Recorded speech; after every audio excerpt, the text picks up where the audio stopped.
Hello, I'm Ralph Ferguson, Managing Director of the Texas Tech Ethics Center.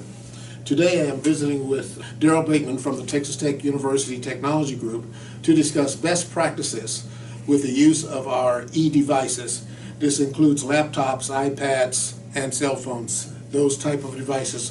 What are some risks that most users may or may not be aware of as far as having someone either steal data or manipulate their systems that you can help us with? Well, you have to realize that with today's technology-enabled environment, almost everything that we deal with having to do with our identity, our information, let's say at the university, for instance, we give a lot of information to Texas Tech or whatever school that we're going to. We provide that information and we expect that institution to protect it because it does have value to some folks in the black market who would like to steal your identity and use it to steal your information, even your financial asset. All of that information with the technology we have today is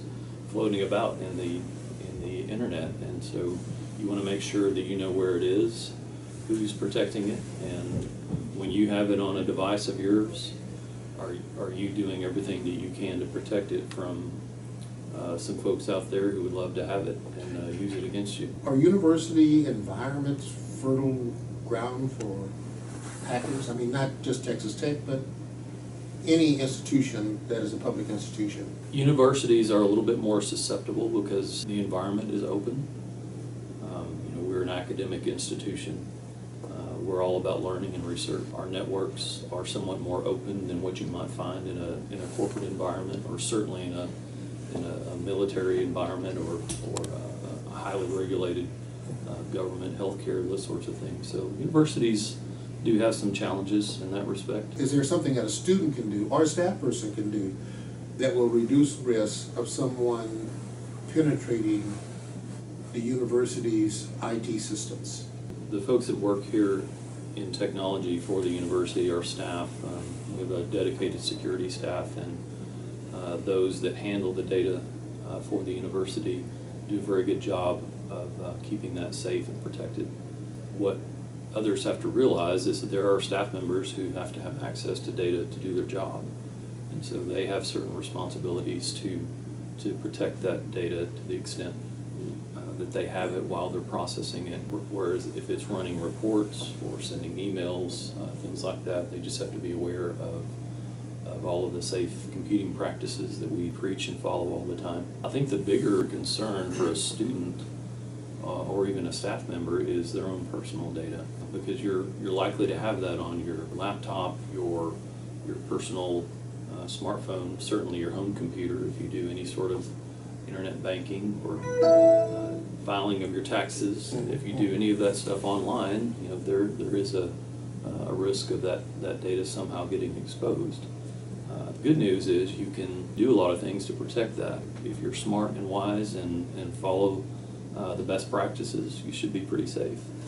Can you outline maybe 2 or 3 tips that would help with the safety? The first thing I would say, and you'll hear this from most other security professionals, is keep your systems up to date. There are updates that come on a fairly regular basis.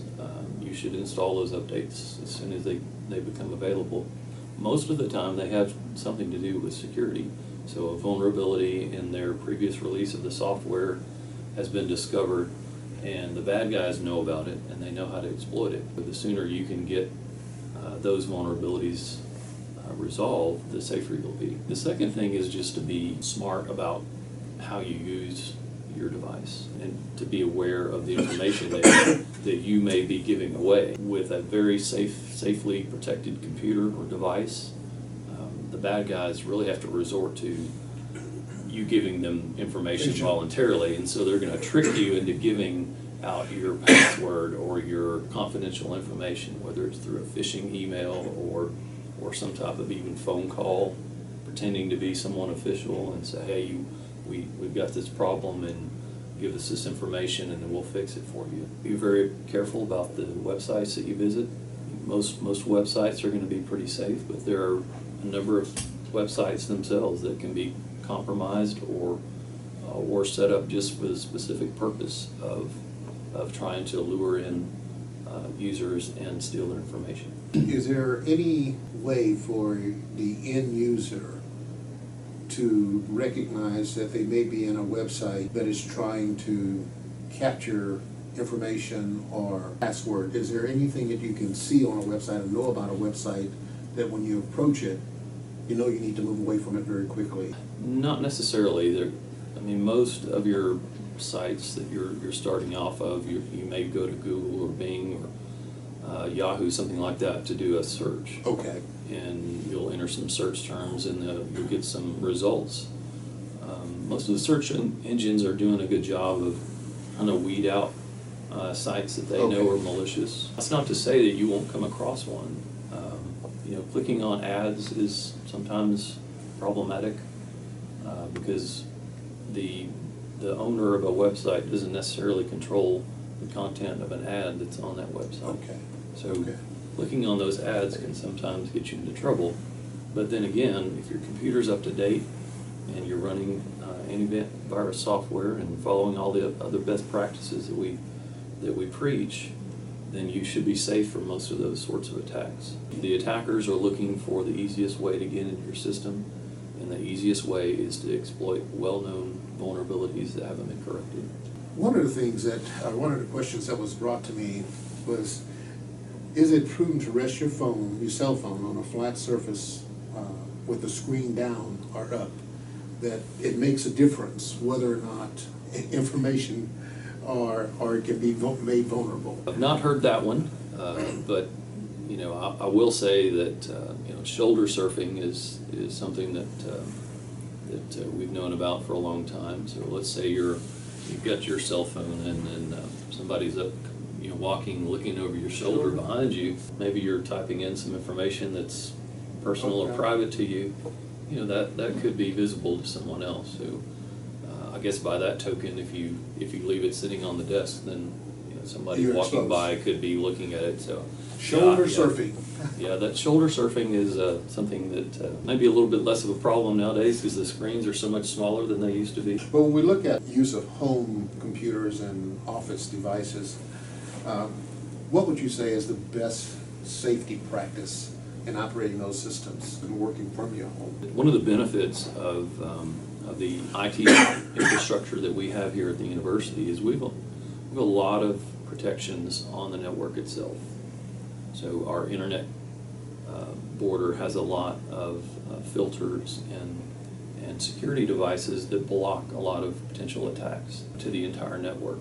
At your home, you may not have those same protections, so you have to be a little bit more diligent about keeping your systems up to date and following good practice and things like that. Whereas on the university, we may have a list of known bad websites that we might block because they're known to be either sending spam or they're known to be sending out malware or attacking users, and that we block those. In today's environment, with we hear about so many different attacks, is there anything that is going to make this environment safer for us in the future? We've got the rules that you've given us, but it seems like the hackers are getting smarter also.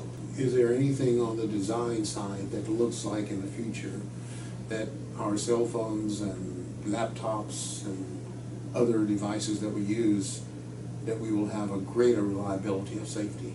Well, there's always technology innovation going on. There are companies out there that do nothing other than IT security, and that's their sole purpose in life, is to make our technology safer. And certainly the attackers themselves are getting more sophisticated and getting smarter, but it's sort of an arms race, if you will. One side makes some advancements and learns how to block certain techniques, and then the bad guys adjust their tactics. I think eventually we're going to have good, solid ways of doing technology and all of our banking and business on the internet.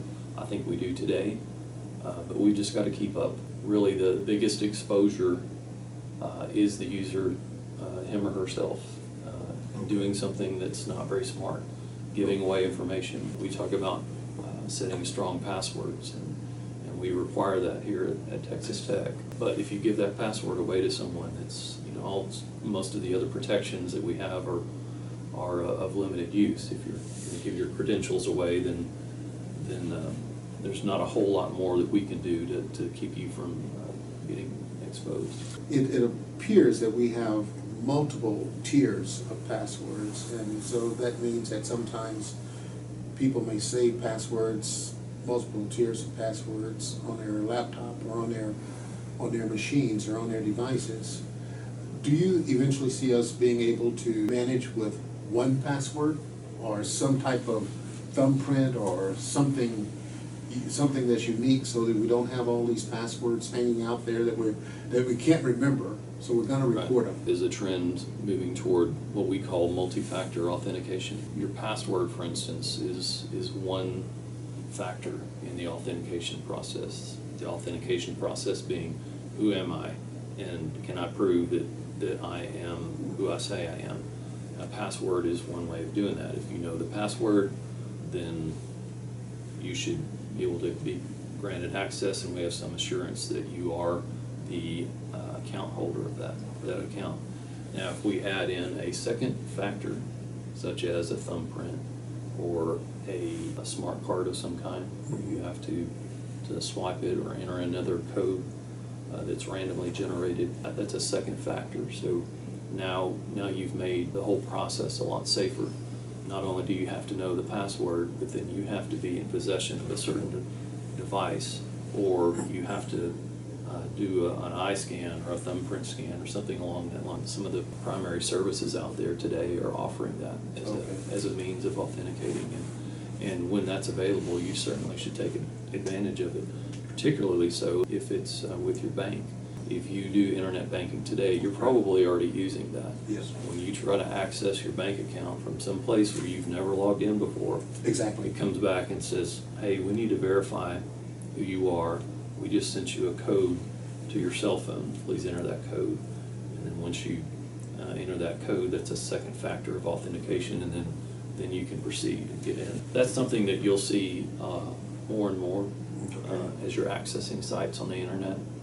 We're certainly headed that way here at the university.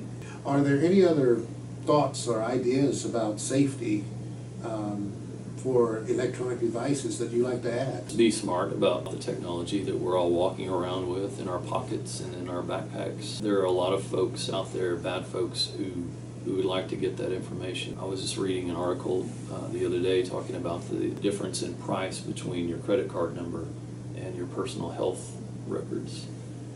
If someone is able to get a hold of your personal health records and all those credentials, that big file of data about you, that information is worth 10 times the amount on the black market as your credit card number would be. People just need to be aware that your personal information is of value to some bad folks out there.